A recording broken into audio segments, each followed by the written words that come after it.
वो बेवा नहीं है, क्योंकि आमिर का वो सारे स्टेटमेंट्स भी सब हमने एफआईए को भी दे दिए, हमने कोर्ट्स को भी प्रोवाइड कर दी हैं। आमिर के अपने लिखे हुए हैं, आमिर ने खुद एफआईए को भी उस पर वो किया है, कॉल किया है कि कहा है कि इनके खिलाफ एक्शन लिया जाए, वो भी लिखा हुआ है उसमें। प्लस ये भी लिखा हुआ है कि मुझे कोई एतराज़ नहीं है, कोर्ट जो है वो डिग्री जारी कर दे खुला की। तो दिस इज़ टोटली खुला इन द लाइट ऑफ शरिया। हम नबी पाक सल्लल्लाहु अलैहि वसल्लम के जो एक वाक़या हज़रत साबित बिन कैस का है, उसको भी हम सामने रखते हैं। तो खुला का यही तरीका होता है, खुला हो चुकी है। प्लस ये कि ज़ाहिर है आमिर का जो उसके बाद इन सब चीज़ों के जो असरात आमिर पर होते रहे, ये वीडियो आने के बाद सभी जानते हैं कि आमिर बहुत स्ट्रांगली अपनी सारी जो भी स्टेटमेंट्स होते थे उनके साथ फाइट करते थे। वो टूटने वाले इंसान थे नहीं, वो लड़ते थे। तो इसके बाद से वो इतने टूट गए थे कि ज़ाहिर मैंने ये बताया पहले भी कि मीडिया के सामने हो, चाहे पब्लिक आम पब्लिक के सामने हो, वो अपने ड्राइवर उनको बताता है कि वो नहीं सफ़र करते थे अब बाय एयर। मैंने जब पूछा कि तुम साहब के साथ उस बाय रोड क्यों आते जाते, उसने कहा कि साहब नहीं फ़ेस कर सकते थे अब पब्लिक को। वो रोते थे, वो बहुत परेशान थे कि मैं कैसे फ़ेस कर सकूँगा। बहुत उनके और करीबी लोग हैं जिन्होंने ये बताया कि उनको अपने बच्चों तक के सामने आते हुए एक वो होती थी ऑब्वियसली। और इज़्ज़त फिर कहूँगी, इज़्ज़त औरत की नहीं होती, इज़्ज़त मर्द की भी होती है। ये इशू, ये एग्जाम्पल बनना चाहिए, दानिया का केस एक एग्जाम्पल बनना चाहिए, ताकि आगे कल अगर ये किसी औरत के साथ होता ना, तो सब खड़े हुए होते, सारी फेमिनिस्ट सारे लिबरल सब खड़े हुए होते। पर क्योंकि मर्द के साथ हुआ तो कोई नहीं खड़ा हुआ।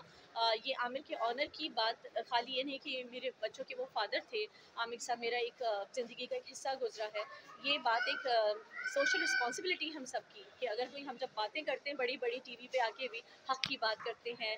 और क्योंकि मुहर्रम के दिन है, तो मैं खुद कहती हूँ कि मैं बीइंग अ फॉलोअर ऑफ हज़रत इमाम हुसैन रज़ी अल्लाह ताला अन्हु, मैं कहती हूँ कि मैं उनसे उनसे लेती हूँ ये सारा जो ये मेरे मैं कह रही हूँ कि हक़ बात है, ठीक है, कोई नहीं खड़ा होता ना हो, मैं सिर्फ इसीलिए खड़ी हुई हूँ। प्लस ये कि थोड़ा सा सोशल मीडिया पे एक नेगेटिव एक इम्पैक्ट थोड़ा बहुत एक साइड का ये भी आया कि कोई जायदाद का इशू या कुछ ऐसा है। ऐसा कुछ भी नहीं है, क्योंकि मैं तो क्लेम ही नहीं कर रही कि मैं वाइफ हूँ उनकी। हाँ बिल्कुल।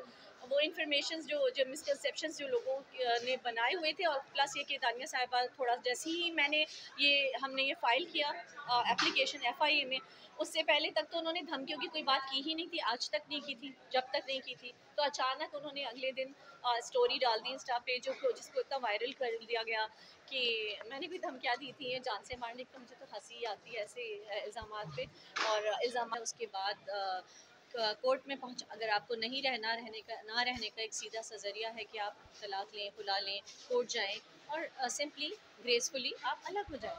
पर वो तरीका नहीं इख्तियार किया गया। तरीका खुला लेने का भी कुछ इस तरह का हुआ कि पहले तो वो वीडियोज़ आप सभी को पता है, वो वीडियोज़ जारी की गई जिसको उन्होंने सारे एविडेंसेस मौजूद हैं, यूट्यूबर्स को, मीडिया को इंटरव्यूज़ दिए हैं जिसमें उन्होंने माना है, उनका अपना कन्फेशन मौजूद है कि वो उनकी पोस्ट की हुई हैं, उनकी बनाई हुई हैं। बाद में उन्होंने जब देखा कि वो कुछ मुश्किल में आ गई हैं, तो उन्होंने अपने स्टेटमेंट्स चेंज किए।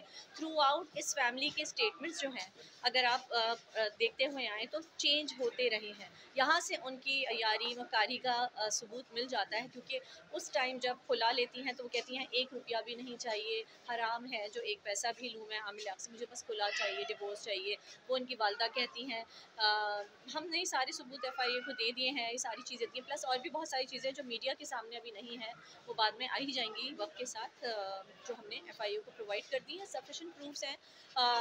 उनकी जो जुर्म उन्होंने किया है, जो मैं कहूँगी घिनौना काम जो उन्होंने किया है, उसके हवाले से।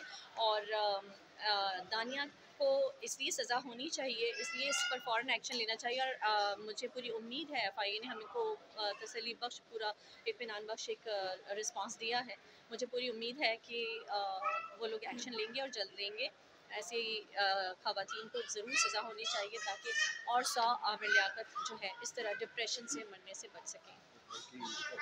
जी बिल्कुल। और तकद्दुस जो स्पेशली जो मियाँ बीवी का रिश्ता है, उसको, उस तकद्दुस को जो पामाल किया है, और जो इस रिश्ते को के जो ट्रस्ट को तार-तार किया है ना, वो, क्योंकि कोई भी हम सभी समझते हैं कि ज़ाहिर है कोई और शौहर फिर कल को अपनी बीवी को उसके साथ इस तरह रहने में, अपने एक कमरे में, वो भी 100 दफ़ा सोचेगा। शक व शुबा, इस रिश्ते का ही इन्होंने कोई इज़्ज़त ही नहीं रखी ना। फिर उसके बाद उनके ऊपर जो इल्ज़ामात उन्होंने लगाए, वो इल्ज़ामात उन्होंने जो लगाए, उसके बाद जैसे ही डेथ होती है तो वो फ़ौरन से अपना विथड्रॉ कर लेती हैं केस को। हमने यहाँ से लॉयर भेजा, आमिर का लिखवाया हुआ खुद उनका जवाब उनके साइन के साथ with 2 witness, in the presence of 2 witnesses के मौजूद है। रिलीजियस ग्राउंड पे उनको खुला हो चुकी है। रिलीजियस ज़ाहिर है कि निकाह तलाक शादी जो है वो शरीयत है, ये पेपर्स जो है ये दुनियादारी है। तो शरण तो उनको खुला हो चुकी है, एंड शी इज़ नॉट बेवा एट ऑल। अभी अपने आप को बेवा क्लेम करती हैं। She is not Aamir Liaquat बेवा एट ऑल। जिस अगर वो जायदाद का मामला हो या कोई भी मामला हो, मैं सिर्फ पैसों की बात नहीं करती,